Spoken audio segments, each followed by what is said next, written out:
Bonjour et bienvenue dans cette émission face à face de B-News. Deux invités en plateau, Richard Aglaka, acteur politique, membre du parti de la mouvance Bloc républicain. Et puis en face de lui, monsieur Dieudonné Biaou, président du mouvement citoyen du Bénin, MCB. Bonjour chers invités et merci pour la disponibilité. Bonjour. Alors, je commence par vous, monsieur Dieudonné Biaou. Vous êtes à la tête d'une organisation de jeunes. Vous avez sans doute suivi ce déplacement de Boni Yayi au palais de la Marina, reçu avec les honneurs par Patrice Talon, après bien évidemment des années de brouille et de belligérance politique. Cela donc a contribué à vicier l'atmosphère politique au Bénin. Est-ce qu'on peut dire ouf, selon vous? Je crois que c'est la démarche que tous les Béninois attendaient de ces deux hommes. Et il faut dire que la démarche est élégante et cette démarche est à saluer. Et tout notre souhait, c'est que ça puisse porter les fruits, la rencontre. Alors, monsieur Richard Aglaka, même impression, démarche attendue ou ça vous a surpris également? Non, mais écoutez, personne ne peut aller contre cette initiative.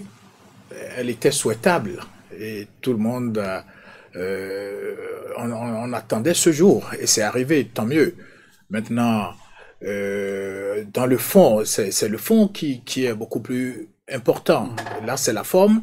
Et tout à l'heure, dans le débat, je crois qu'on va aller dans le vif du sujet. Alors, justement, puisque vous évoquez donc le fond, Boni Yayi qui se retrouve au palais de la Marina. Alors, est-ce que, selon vous, Patrice Talon, qui l'a reçu, devrait le recevoir dans ce contexte et puis à ce jour-là précisément?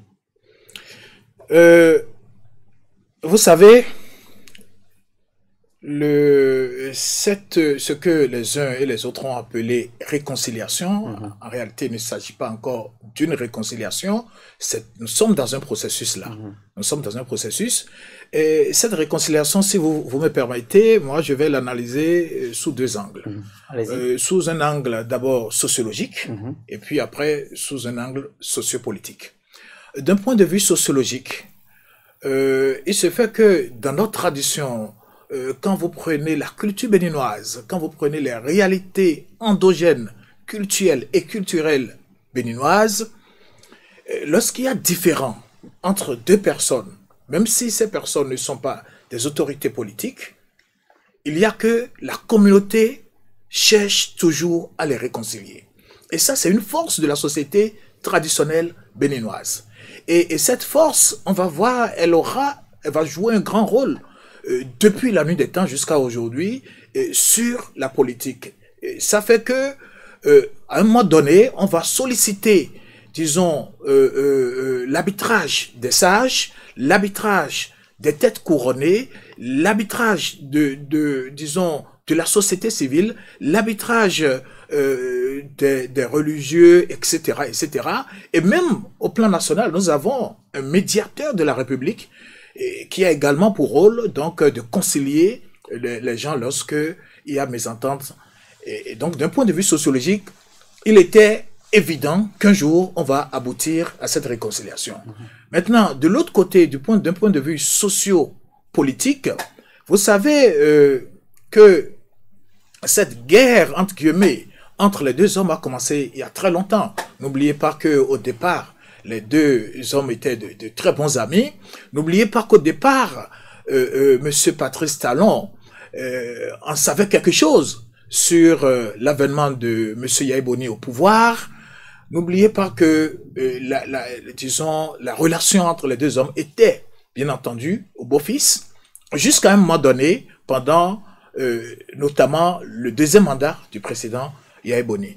Et c'est les bruits qui ont commencé avec les histoires, pas les histoires, avec l'affaire de tentative d'empoisonnement, avec l'exil de Monsieur Talon, et tout ça a vicié, disons, la relation entre les deux.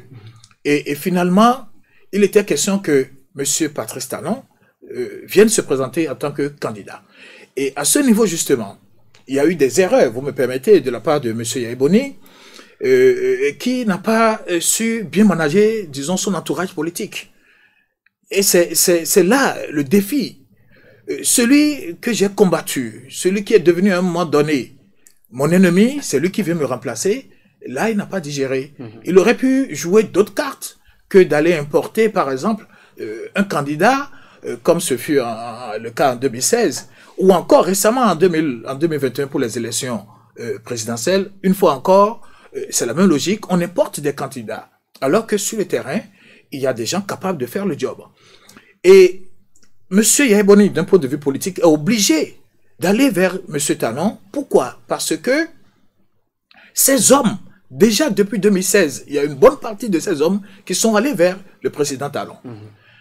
Déjà, quand vous prenez au deuxième tour, le débat d'entre les deux tours, on va se rendre compte qu'il y a beaucoup, même ceux qui étaient présidentiables sous Yahya Boni, je prends le cas par exemple du professeur Abiola, tous ceux-là aujourd'hui sont du côté du président Talon. Je prends même le neveu de M. Yahya Boni, l'honorable, comment il s'appelle, Badagou. Tous ceux-là aujourd'hui sont du côté. Donc à un moment donné, il a compris que son jeu ne lui a pas vraiment servi. Et aujourd'hui, qu'est-ce qu'il faut? Il faut commencer par préparer les prochaines échéances, étant donné que désormais les démocrates sont là. Ils ont également le devoir de travailler pour l'émergence de leur parti et pour prendre le pouvoir. À partir de ce moment, il faut vraiment aller vers ceux qui sont les vrais acteurs politiques. Et c'est dans cette démarche qu'ils se retrouvent aujourd'hui. Il n'a pas d'autres options. Reste à savoir si ce processus va vraiment aboutir. Moi, je crois qu'il s'agit juste d'une première étape. D'une première étape. De cette réconciliation. Alors, je retiens fondamentalement de votre décryptage quelques points saillants. Il s'agit donc que Boni Yayi se retrouverait donc sur un chemin en cul-de-sac. Il n'a plus donc d'issue. Il est face donc au mur. Et il pourrait également s'agir donc d'un mea culpa, d'une allégeance déguisée. Et puisque d'ailleurs, dans l'actualité qui a suivi dans cette rencontre, on a suivi par exemple Gilles Goï qui a dit Boni Yayi a reconnu enfin l'autorité donc totale de Patrice Talon. Dieudonné Biaou, on vous connaît très actif également sur le terrain politique. Vous mobilisez également des jeunes, vous défendez des idées. Je rappelle au passage que sur ce même plateau, il y a quelques mois, vous étiez passé pour porter le message donc de la candidate recalée du parti Les Démocrates, aujourd'hui donc détenue en détention préventive pour des faits de terrorisme et puis d'association de malfaiteurs. Je parle donc de Dame Rekia Madougou. Est-ce que pour vous, Boni Yayi est dans une sorte d'allégeance à Patrice Talon, ce qui donc obligerait les partisans de l'opposition à se poser des questions? Je crois que je ne dirai pas les choses de la même manière que M. Aglaka. Ce n'est pas parce que le président Boni Yayi est bloqué qu'il est obligé d'aller voir le président Patrice Talon. Si nous voyons les choses dans ce sens, c'est-à-dire si nous, Béninois, voyons les choses dans ce sens, le processus qui est enclenché là, le processus va échouer. Il ne s'agit pas de la personnalité de Boni Yayi, il ne s'agit pas de la personnalité du président Patrice Talon. Il y a un temps pour la guerre, un temps pour les divisions, un temps pour les adversités, un temps pour la paix. Et ce n'est que dans cette paix-là qu'il faut un développement. Aujourd'hui, personne dans ce pays ne peut nier qu'il n'y a pas de crise. Il y a crise. Il y a crise. Il y a méfiance. Et ça, c'est à tous les niveaux. En tant que jeune mouvancier, tu ne peux pas te retrouver avec un jeune opposant. En tant que jeune opposant, tu peux pas te retrouver avec un jeune mouvancier. Parce que il y a une séparation là. Et les gens ont tendance à croire que quand on est des adversaires politiques, c'est qu'on est des ennemis. Alors que c'est ensemble que nous sommes appelés à construire le pays. À un moment donné, les Béninois ont dit, mais il faut que nous nous unissions. Il faut qu'il y ait un dialogue. Et pour qu'il y ait un dialogue, il faut que des deux camps, l'on sente que oui, effectivement, tous, c'est-à-dire tous les camps, sont ouverts au dialogue. Alors, ce que le président Boni Yayi a fait, c'est un message pour dire, Nous autres, nous sommes ouverts au dialogue. Et ce que le président Patrice Talon a fait en recevant Boni Yayi, c'est pour dire en tant que père de la nation, oui, j'accepte le dialogue. Est-ce que Boni Yayi a capitulé, comme les gens se le disent? On a entendu il y a quelques jours, Martin Rodriguez, lui également, se retrouvant dans hors du territoire, qui a dit personne n'a donné mandat à Boni Yayi d'aller parler donc au nom des opposants et il s'est inscrit dans une démarche solitaire et qu'en le faisant, non seulement c'est humiliant pour son statut d'ancien chef d'État, mais cela traduirait une certaine capitulation de la part de Boni Yayi. Non, je pense que l'on ne peut pas être au dehors et parler au nom de ceux qui sont dans le pays. Moi, je vis dans le pays. Moi-même, je suis dans le pays. Je sais qu'il y a un malaise profond au sein de la jeunesse. Il n'y a aucun malaise. Le temps qu'on doit prendre pour travailler pour le développement du pays, l'on prend ce temps pour régler les crises. Alors, à un moment donné, il faut dire halte à ça. Dire halte à ça, c'est que chacun des acteurs doit se montrer disponible. Ce que Boni Yayi a fait, c'est ce que Patriote doit faire. Et ce que le président Patrice Talon a fait en recevant Boni Yayi, c'est ce qu'un père de la nation doit faire. Ceux qui disent que le président Boni Yayi n'a pas fait la meilleure option, eux autres, ils préconisent quoi? Que dans le pays, que les jeunes continuent de vivre sous la peur, que nos frères qui sont en prison continuent de croupir en prison, que l'avenir des gens soit sacrifié. Je pense qu'à un moment donné, l'on doit savoir que même il arrive des moments où dans la politique des ennemis se voient pour parler de la paix. Nous avons vu le président Ouattara, le président Gbagbo. Je ne sais pas ce qu'on reproche au président Yayi Boni. Alors, vous aviez dit, qu'est-ce qu'il propose, M. Dieudonné Biaou? Vous avez lu sans doute le communiqué de la résistance nationale qui préconise qu'il n'y a pas à dialoguer avec un pouvoir qui est dans cet état. Donc le pouvoir de Patrice Talon ne mérite pas qu'on y aille vers et qu'il faut continuer par résister de façon pacifique et que en se rendant au palais de la Marina, Boni Yayi s'inscrit dans une complicité et donc instrumentaliserait donc l'intérêt général pour assouvir des calculs à court terme et puis inavoués. Je crois, je ne vais pas juger les acteurs politiques qui ont fait cette analyse, qui ont sorti ce communiqué, mais ce que je sais, quand vous avez un problème, il faut trouver les solutions adéquates. Nous sommes dans une situation où le problème, c'est un problème politique. Il faut trouver des solutions politiques à ce problème. Très bien. Et sans le dialogue, l'on ne peut pas trouver de solution. Et dans un dialogue, même quand vous sentez que vous avez raison, il faut aussi donner, c'est-à-dire un crédit, un minimum de crédit à son adversaire. Ce que Boni Yayi a fait, c'est dans cette logique-là. Boni Yayi serait donc dans un acte de grandeur. Il a retrouvé, comme on le dit, c'est comme la paix des braves, un acte de grandeur. Est-ce que M. Richard Blaka, vous aviez dit, bon, c'est comme il a reconnu, il n'avait plus le choix. Est-ce que, oui ou non, il y avait un malaise dans le pays qui nécessitait que Boni Yayi se rapproche de Patrice Talon, notamment quand vous écoutez votre vis-à-vis il y a un instant? Est-ce qu'il y a un malaise, un vrai malaise? Dans le fond, moi je vous dirais non, il n'y a pas de malaise. Mais toujours est-il que, comme il est en train de le dire, il y a un camp qui n'a pas compris que lorsque vous appartenez à l'opposition, la guerre, c'est la guerre des urnes. Ce n'est pas un affrontement public et physique. Non, nous sommes en politique. Mais à un moment donné, les gens n'ont pas compris qu'il fallait travailler, se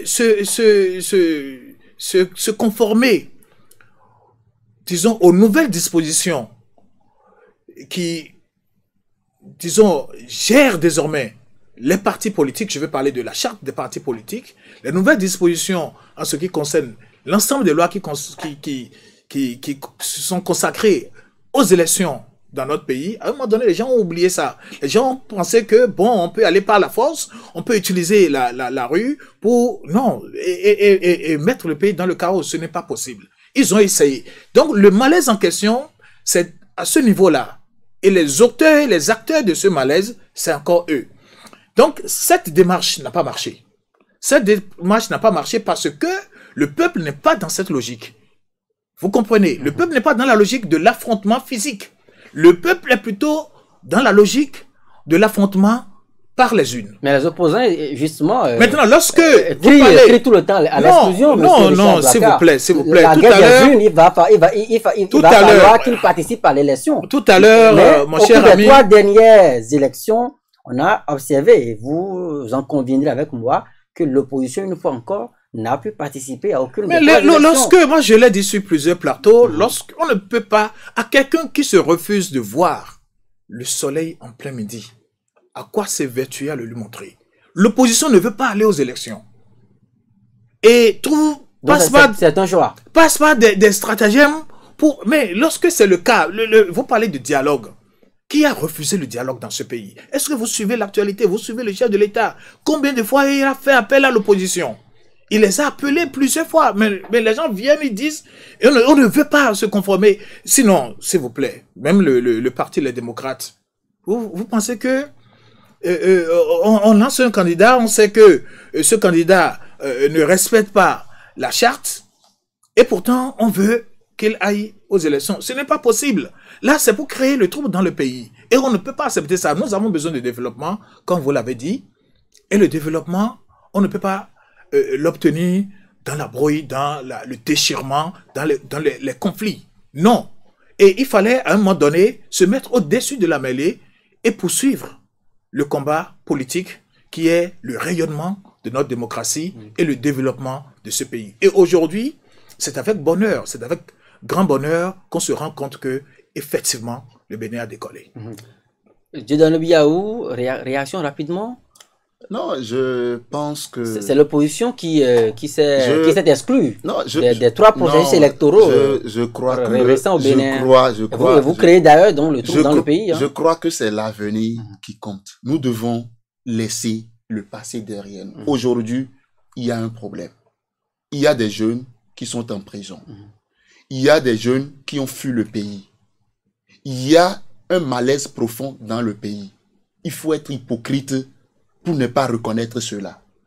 Et par conséquent, chercher à savoir qui a raison, qui n'a pas raison. Toujours est-il que tous, si nous voulons aborder cette question, nous allons reconnaître que c'est d'une question politique qu'est née toutes ces crises-là. À partir de ce moment, faisons table rase, asseyons-nous, discutons. On va discuter de quoi? Et puis avançons. Vous voulez qu'on discute de quoi? Il y a un piège. On va discuter de Très longtemps, les gens ont associé cette crise à la personnalité de Boni et à la personnalité de Patrice Talon. Et dans ça, j'ai l'impression que d'aucuns ou bien d'autres trouvent leur intérêt. Et ils entretiennent ça. Aujourd'hui, nous ne sommes plus à ça. Finissons avec ça pour que les 2-3 générations qui sont sacrifiées là, qui ont fini par étudier, mais qui sont dans le chômage ambiant, pour que l'on pense au cas de ces jeunes-là, pour l'avenir de ce pays. On ne peut pas développer le Bénin aujourd'hui, l'état dans lequel nous sommes là, sans la concorde, sans la cohésion nationale. Ce n'est pas possible. Cherchez à savoir qui a raison, qui a tort, qui n'a jamais fauté dans la vie. Et aujourd'hui, si les gens ont fauté, et si vous estimez qu'ils ont fauté, après tout, le président de la République, il est le père de la nation. Et le bon Dieu qui nous a créés, il n'a pas dit autant parce que les hommes ont péché, je vais exterminer toute la terre. Il a toujours cet œil miséricordieux là, avec lequel il regarde les hommes. Et c'est ça nous demandons. Et c'est pourquoi aujourd'hui, moi je trouve que quand on est mouvancier ou opposant, on doit encourager le chef de l'État à accepter le pardon, à pardonner ceux qui ont fauté. Très bien. Et à demander à notre peuple et à demander aux acteurs politiques que désormais, que l'on règle nos problèmes avant que les crises surviennent. Très bien. Ce n'est pas après les morts. Je rentre dans le lexique religieux que vous avez donc ouvert ici pour dire, pour demander à M. Aglaka, est-ce que le chef de l'État Patrice Talon, il n'est pas peut-être temps, comme il le souhaite, d'accorder donc voilà, cet œil miséricordieux, comme il a dit, cette miséricorde-là, à ceux-là qui sont aujourd'hui derrière les barreaux et ceux qui sont dehors. Parce que Boni Yayi a plaidé pour l'ouverture d'un dialogue afin que les exilés politiques reviennent au pays et que les détenus politiques également reviennent au pays. Évitons la cacophonie. Évitons le cafouillage. Évitons le cafouillage. Les problèmes politiques vont être traités politiquement. Mais des questions qui relèvent du droit de la justice vont être traitées par la justice. Lorsque un fugitif se prend pour un exilé politique, mais je dis, on est dans quelle république? Vous ne reconnaissez pas d'exilés politiques? Qu'est-ce que vous appelez exilés politiques? Donnez-moi les noms et je vais vous dire quel type d'exilés ils sont. Expliquez-nous. Qui sont les exilés politiques? Donc, que les gens viennent répondre des actes, des faits qui leur sont reprochés devant la justice de leur pays, c'est aussi simple que ça. C'est aussi simple que ça. La justice vous reproche telle chose. Prenez un avocat, venez vous défendre. Dans ce même pays, on a accusé M. Patrice Talon de tentative d'empoisonnement. Il s'est défendu. C'est ça la réalité. On ne peut pas, on n'a jamais demandé à M. Yahya Boni à l'époque, M. Yahya Boni, pardonnez. Non, on n'a pas, non, qu'est-ce que vous appelez pardon dans une république? Lorsque vous allez vers ce pardon-là... Est-ce que vous ne mettez pas là de l'huile sur le feu? Vous voulez, s'il vous plaît, vous voulez... Plutôt à la conciliation, non? La conciliation, d'accord, mais on ne va pas tout mélanger. C'est pas parce que on veut la réconciliation, c'est pas parce qu'on veut la paix qu'il faut libérer tout le monde. Non, si c'est le cas, il y a plein de gens qui croupissent aujourd'hui, comme il a dit, sous le poids donc des prisons dans les geôles, et qui peut-être sont innocents. Et vous laissez ceux-là et ceux qui ont pillé la République. Vous voulez qu'on... Non, c'est trop facile ça. Moi, je serais à la place du chef de l'État, je n'accorderai pas ce pardon. Je suis désolé, c'est mon point de vue. Vous répondez de vos actes. Et ce qui se passe aujourd'hui, vous ne voyez pas la façon dont le pays est géré? Vous ne voyez pas qu'il y a un peu plus de rigueur? C'est normal ça. C'est dans cette rigueur que nous allons atteindre le développement dont il parle. Alors, Richard Blaka, est-ce qu'avec cette posture, vous ne risquez pas d'être accusé d'être un pyromane? Parce que là, on veut concilier donc deux parties en crise. Je dis. On n'est pas demandé qu'on libère des personnes, mais pour vous, vous estimez que, pas question, il faut que... la justice fasse son travail. Voilà. Je dis, nous avons tous besoin de la paix. Nous avons tous besoin de la paix. Et au nom de cette paix, il n'y a-t-il pas possibilité d'avoir une clémence du chef de l'État? Clémence par rapport à ceux qui ont pillé ce pays, ceux qui ont ruiné ce pays, on parle des jeunes qui sont en prison, parce que là, on cite énormément... Boni Yahya a mis l'accent sur un certain nombre de leaders. Donnez-moi le nom. Joël Aïvor, Rekia Madougou, il a parlé de Sébastien Germain à Javon, il a parlé également de Léadi Soglo et plein d'autres, mais au-delà donc prenons le dernier. De ce leader, il y a des jeunes prenons le dernier. Mm-hmm. Vous parlez de... Je ne vais pas aller au cas par cas, non. Prenons juste le dernier de M. Léadi Soglo. Lui aussi, il est un exilé politique. Répondez à la question. Non, c'est un fugitif. Lui, il est un fugitif. Il n'a qu'à venir répondre de sa gestion de la mairie de Cotonou. C'est tout ce qu'on lui demande. Il n'a qu'à venir répondre. C'est trop facile ça, de dire, voilà, non, il n'a qu'à venir répondre. C'est aussi simple que ça. Maintenant, si vous pensez que il faut laisser les gens piller, et après, ils fuient, on dit, bon, pardonnez, et on leur accorde ce pardon, ils reviennent, non, on va où? On va où? Vous avez suivi ce qui s'est passé récemment en France. Même le président Sarkozy a été accusé et condamné par la justice de son pays. C'est ça la réalité. Dans l'affaire Big Malion. Ne demandez pas il faut pas dire, voilà, il faut pardonner, non, on ne pardonne pas. D'accord. Nous sommes dans la démocratie, et dans la vraie démocratie, la justice a un rôle à jouer. Alors, pas question d'arrêter tout de suite et maintenant les poursuites judiciaires lancées contre, sans doute, vos amis qui ont fait le combat avec vous, qui ont partagé avec vous des idées, des opinions, mais qui sont peut-être, qui ont porté quelque peu, selon quand même les autorités judiciaires, atteintes à la République, qui sont aujourd'hui en prison. Il n'y a pas question donc de la libérer. Je vous ai rappelé il y a un instant les propos donc des députés à l'Assemblée nationale qui disent pas question de penser à une amnistie générale. Il n'y a pas question également de penser ouvrir les portes pour que tout le monde revienne au pays. Est-ce que dans ces conditions, il n'est pas normal de s'attacher aux normes républicaines et laisser les juges faire leur travail? Je pense que le problème là, chacun doit laisser de côté son ego. Quand je prends l'exemple de la Côte d'Ivoire simplement qui est là, c'est un exemple palpable. Aujourd'hui là, qui a gagné, qui a perdu? Qui a gagné, qui a perdu? Dans une nation, quand vous formez deux camps, et vous voulez qu'on dise finalement que c'est tel camp qui a gagné contre l'autre, c'est la nation qui perdra. C'est la nation qui sort toujours gagnant. C'est le raisonnement à l'africaine. Et ce que je vous dis, nous ne pouvons plus rester là à dire oui parce que t'es là. Ceux qui ont posé des actes reconnaissent qu'ils ont tort. Le dialogue, qu'ils vous souviennent, le chef de l'État au cours de sa tournée... Ils ont reconnu qu'ils ont tort. Ont-ils reconnu le tort? Non, écoutez, les jeunes qui sont aujourd'hui en prison, oui, pour avoir manifesté, bloqué les rues de Cotonou le 6 avril. Donc vous parlez au nom des jeunes, ils ont reconnu leur tort, ils ont plaidé coupable. Écoutez. Donc les jeunes ont plaidé coupable. Non, ne parlez pas à ma place. C'est ce que vous venez de dire. Ce que je veux dire là. Les jeunes ont plaidé coupable. C'est quoi? Ok. Nous parlons, et tout le temps ici, j'ai insisté sur le cas des jeunes. Il y a eu des violences dans le pays, oui ou non? Il y a eu des violences. Personne ne peut nier ça. C'est des gens qui ont posé ces actes de violence-là.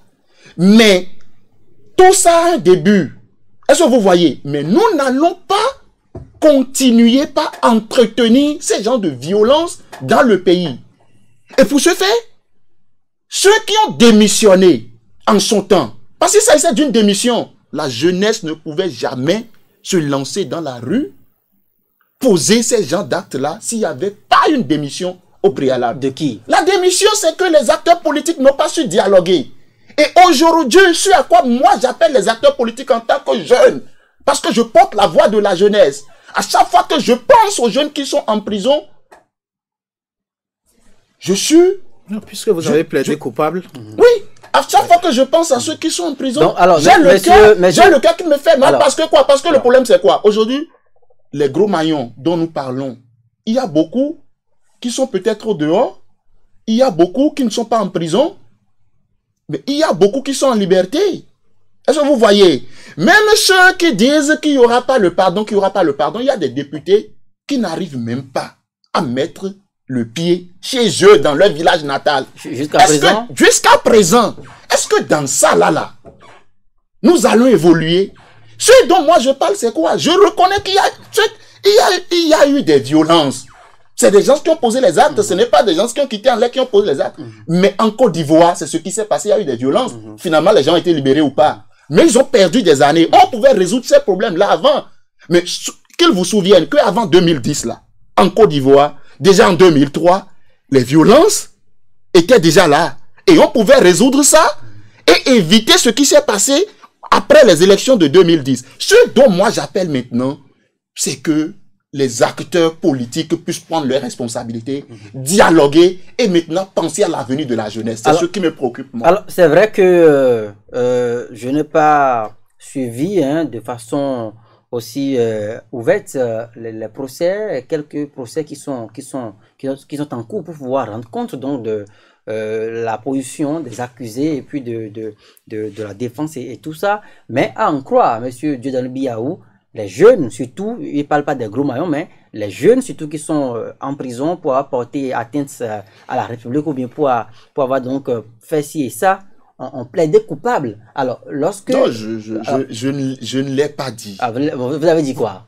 Là, ils sont aujourd'hui dans les mains de la justice parce que la justice estime qu'ils ont posé des actes contre la République, n'est-ce pas? Effectivement, nous avons vu qu'il y a eu violence dans le pays. Personne ne peut nier cela. Mais à partir de ce moment, leur cas me préoccupe moi. Et je dis, pour éviter ça à l'avenir, il faut que les acteurs politiques prennent leurs responsabilités, dialoguer, mais ne pas sacrifier la jeunesse. Mais penser à l'avenir de la jeunesse. Est-ce qu'on peut aller vers le pardon si les auteurs de ces actes de violence ne s'inclinent pas devant la nation en reconnaissant publiquement qu'ils ont fauté? Est-ce que le pardon parce que tout à l'heure, il parlait donc de l'analyse sociologique. Oui. Alors, dans nos traditions, dans la culture africaine, dans les cultures béninoises, avant d'accorder, qu'on accorde un pardon, aussi profond soit-il, à un enfant qui s'est égaré à un moment donné, qui s'est gouré à un moment donné, il faut, on le sait tous, que l'enfant reconnaisse l'autorité parentale et puisse confesser ses péchés. Est-ce qu'il faut pas d'abord confesser ses péchés avant d'espérer un pardon présidentiel, M. Biaou?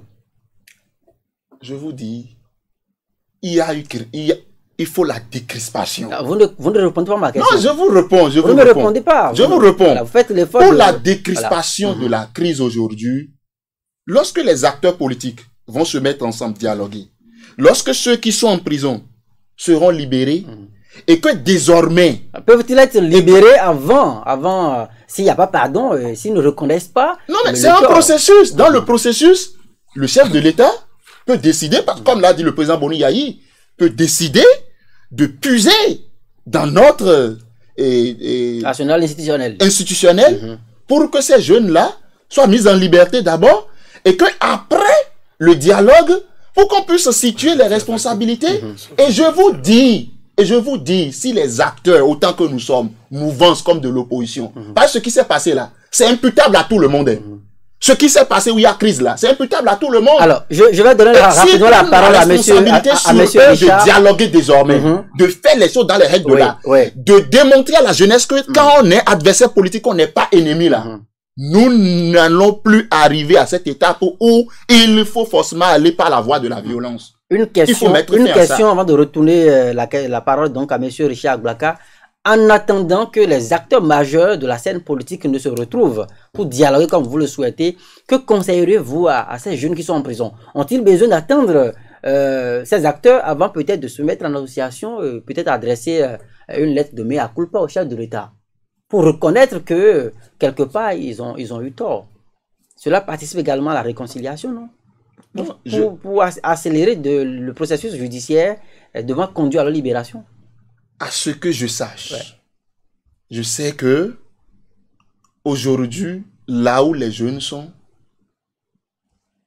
ils savent que c'est parce qu'il y a eu problème, ils savent que c'est parce que les choses ne se sont pas bien passées qu'ils sont dans cette situation-là. Et leur vœu le plus majeur, c'est de retrouver leur famille, c'est de continuer leur vie. Ils sont prêts à comme tout cela faire pour se sortir. doit. Et la responsabilité aujourd'hui revient aux acteurs politiques. Très bien.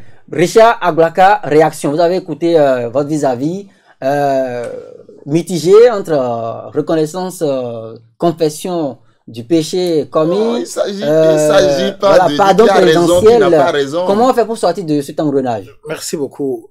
Vous évoquiez tout à l'heure les considérations sociologiques. Et vous avez dit que lorsque un enfant a commis des fautes, des erreurs, à un moment donné, il bénéficie donc du pardon de ses parents. Mais je veux vous dire que dans cette même tradition africaine et dans cette même tradition béninoise, c'est en fonction de la faute que l'enfant est châtié. L'enfant est châtié. Il y a un châtiment, ça peut être un châtiment corporel ou d'autres formes de châtiment. Il y a même des cas où même la tradition renie l'enfant. Ça dépend de la faute commise. C'est pour vous dire qu'en prenant même en compte notre tradition, le pardon n'est pas aussi facile que ça. Maintenant, lorsque vous parlez des jeunes... Bon Dieu pardonne, hein? Lorsque vous parlez des jeunes, vous parlez de quels jeunes? Aujourd'hui, moi je veux comprendre, il y a combien de jeunes? Est-ce que, puisque vous représentez si dignement la jeunesse, mon cher ami, il y a combien de jeunes aujourd'hui en prison pour des faits de violence, etc., etc. Il y a combien de jeunes? Est-ce que vous pouvez nous faire le point? Parce qu'il ne suffit pas simplement de venir entre les 4 minutes d'un studio sur un plateau pour dire je défends la jeunesse. Donnez-moi un seul nom de jeunes. Est-ce que vous avez déjà fait ce travail à votre niveau, vous qui défendez si dignement la jeunesse? Ils sont combien de jeunes? Qu'est-ce qu'on leur reproche? Quels sont les faits qui sont reprochés à ces jeunes? Je crois que, et vous parlez de dialogue, qui vous a dit qu'il n'y a pas de dialogue dans ce pays? Il y a de dialogue, bien et bien dans ce pays. Le problème est politique parce que les gens ne veulent pas se conformer aux dispositions de la loi pour aller aux élections parce qu'ils ont peur de perdre les élections. Il faut se conformer. Moi, je vais vous dire ceci. La démarche de M. Yahya Boni est une démarche hautement politique. Nous sommes en 2021. En 2023, il y a les élections législatives. Et en 2026, il y a les présidentielles. M. Yahya Boni a commencé par préparer les présidentielles. Et pour préparer les présidentielles, il faut gagner les législatives. Parce qu'il y a la question du parrainage. Et il faut avoir des parrains. Ils n'ont pas de parrains à la date d'aujourd'hui que je sache les démocrates. À partir de ce moment, il faut préparer. Ne serait-ce que pour avoir et s'associer avec d'autres partis, peut-être, notamment les dissidents d'hier, parce que nous reconnaissons également qu'à un moment donné, monsieur, il n'a pas, moi je dis, il a le dos au mur. Il n'y a pas d'autre mot pour le dire. Il y a le dos au mur. Parce que ceux qui le supportaient hier, aujourd'hui, ils sont allés ailleurs. Ils sont tous ailleurs. Il n'y a plus personne derrière lui. Il y a juste quelques rares personnes qui les FCBE d'hier sont devenus quoi aujourd'hui? S'il vous plaît. S'il vous plaît. C'est ça la réalité. Lorsque vous avez un parti politique, vous le gérez. Et si il y a cette dislocation de son ancien parti, c'est parce qu'à un moment donné, il n'y a pas d'idéal. Un parti, c'est un idéal. Un parti incarne un idéal politique. Ce n'est pas le cas malheureusement. Donc, il prépare 2023. C'est normal. Mais pour préparer 2023, il faut se conformer à la charte des partis politiques. C'est aussi simple que ça. Le dialogue, moi je suis entièrement d'accord. Le chef de l'État n'a jamais refusé le dialogue. La paix, tout le monde est conscient qu'on a besoin de paix. On ne peut rien faire dans le désordre, dans la guerre. Non, nous avons tous besoin de paix. Mais encore faudrait-il que cette paix, en voulant faire la paix, il ne faudrait pas, disons, piétiner les règles de la justice. Une fois encore, moi je dis, et je le répète, on ne va pas mélanger les choses. Évitons le cafouillage, évitons la cacophonie. Les affaires de justice, laissez-les aller vers la fin. Et les affaires politiques, on va les gérer autrement. Monsieur Dieudonné Biaou, désormais, quelle approche pour l'opposition en face donc, du régime de Patrice Talon? Parce que là, nous sommes, disons-le comme ça, à la veille des législatives. Je rappelle qu'actuellement, aucun opposant, aucun parti de l'opposition n'est présent à l'Assemblée. Moi, je le dis et je continue de le dire, l'idéal pour ce pays à l'heure où nous sommes, nous avons traversé une crise. Actuellement, il y a un calme apparent. L'heure n'est plus à la politique. Asseyons-nous, discutons. Ce que M. Agblaka dit, tout le monde peut le dire, mais quand on veut parler du Bénin, on sait que c'est le Bénin qui nous unit. Et on sait que c'est ce pays que tous nous avons en héritage. Nous devons savoir raison garder et oublier nos égos et considérer l'avenir de ce pays. Pour l'avenir de ce pays aujourd'hui, l'opposition doit se préparer pour 2023 et quoi. Moi, je ne suis pas dans une logique du genre. Il faut qu'il y ait un dialogue franc et sincère. Il faut que tous nous nous mettions ensemble pour développer le pays. Quand le temps de la politique viendra, nous ferons encore de la politique. Pour le moment, moi, je pense qu'il faut taire la politique pour que ce pays-là avance. Préparez-vous déjà les prochaines élections? Les prochaines élections sont-elles préparées? Les acteurs politiques... Parce qu'on ne va pas vous excuser après de venir dire on exclut alors que administrativement parlant, vous n'êtes pas à jour. Écoutez, qu'on soit de la mouvance ou de l'opposition, les 3 élections passées, l'on ne peut pas être fier de ces 3 élections-là, parce que jamais nous n'avons assisté à ça.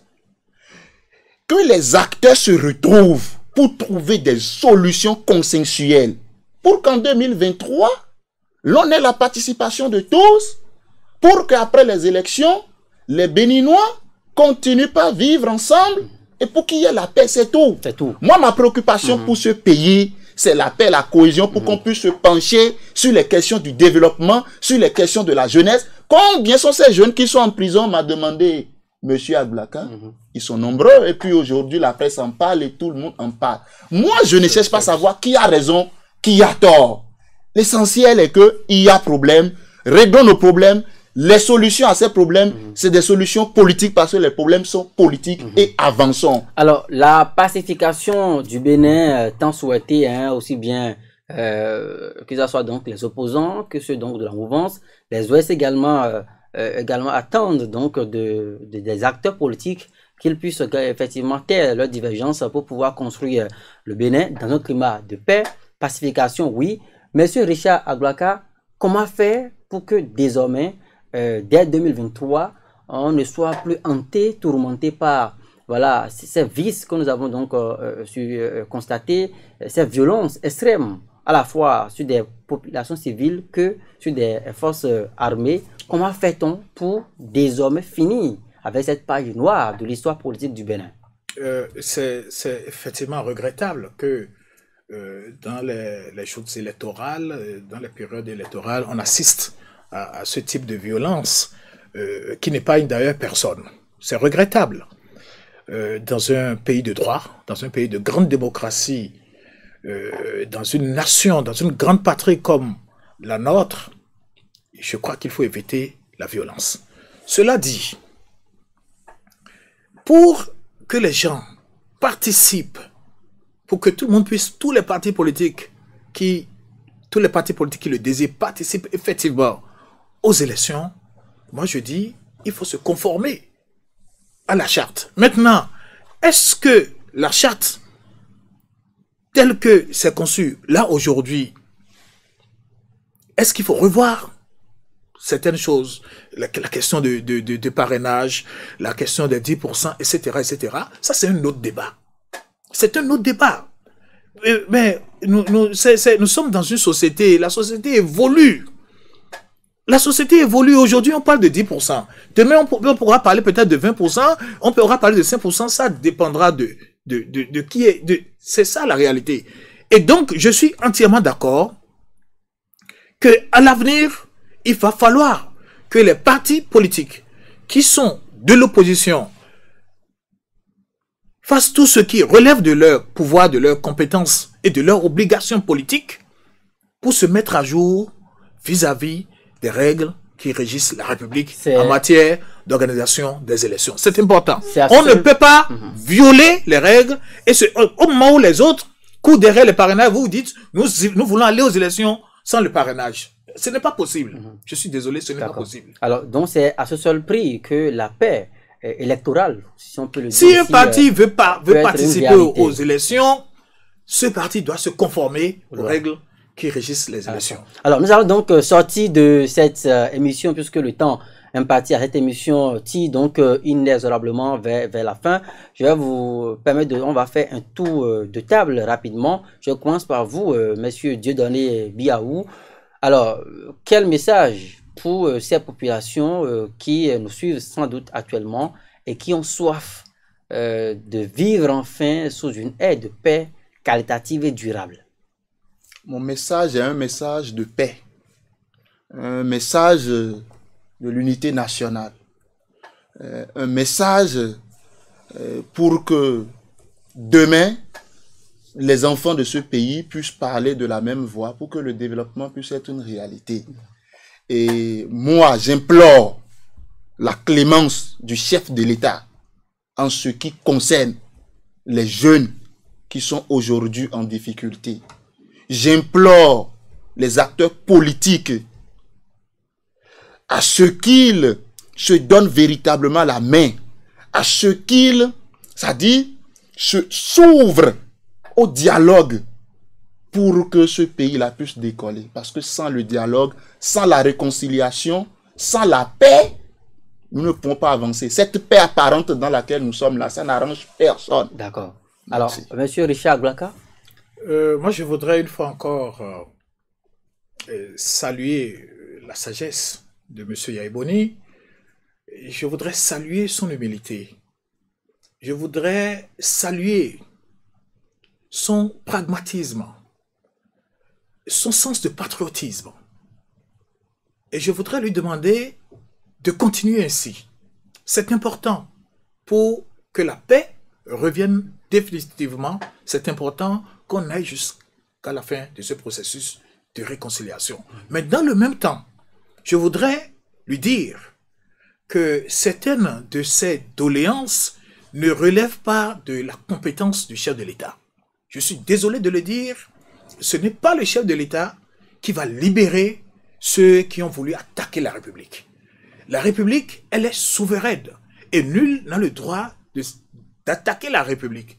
Et par conséquent, ceux qui ont voulu attaquer la République, à un moment donné, vont devoir répondre de leurs actes. Une chose et son contraire. Ceux qui, je veux quoi et son contraire? Je dis, la réconciliation c'est bien, mais il ne faut pas il ne faut pas libérer tout le monde. C'est ce que j'ai dit. Et pour finir, s'il vous plaît, ceux qui ont pillé l'économie de ce pays, ceux qui ont ruiné ce pays, ceux qui ont mis ce pays à genoux, en berne, et qui demandent le pardon, qui demandent qu'on le pardonne, je suis désolé, ça ne peut pas être ainsi. Parce que le petit voleur de mouton, le petit voleur de poulet, de cabré, etc., il est en prison. D'accord, très bien. Merci beaucoup. Merci, Richard Glaka. Vous étiez donc sur ce plateau, membre du parti Bloc républicain. En face de vous, Dieudonné Biaou, président du mouvement citoyen du Bénin. Vous l'aurez donc compris. Ce n'est qu'une contribution parmi tant d'autres. Le débat se fait donc houleux. Cette réconciliation est-elle possible? Est-elle réelle? Quelles sont les mesures à prendre pour rendre effective cette paix tant recherchée afin que les élections à venir ne puissent plus donc passer pas des actes donc, de vandalisme et tout ça? Ce fut donc quelques-unes des pistes explorées à travers donc ce plateau, cette émission. Merci à vous, chers invités, d'être passés opinés. Merci à vous qui nous avez suivis depuis donc vos demeures. N'oubliez pas, cliquez sur la cloche de notification pour l'abonnement à notre plateforme numérique pour ne plus rater les productions. Au revoir.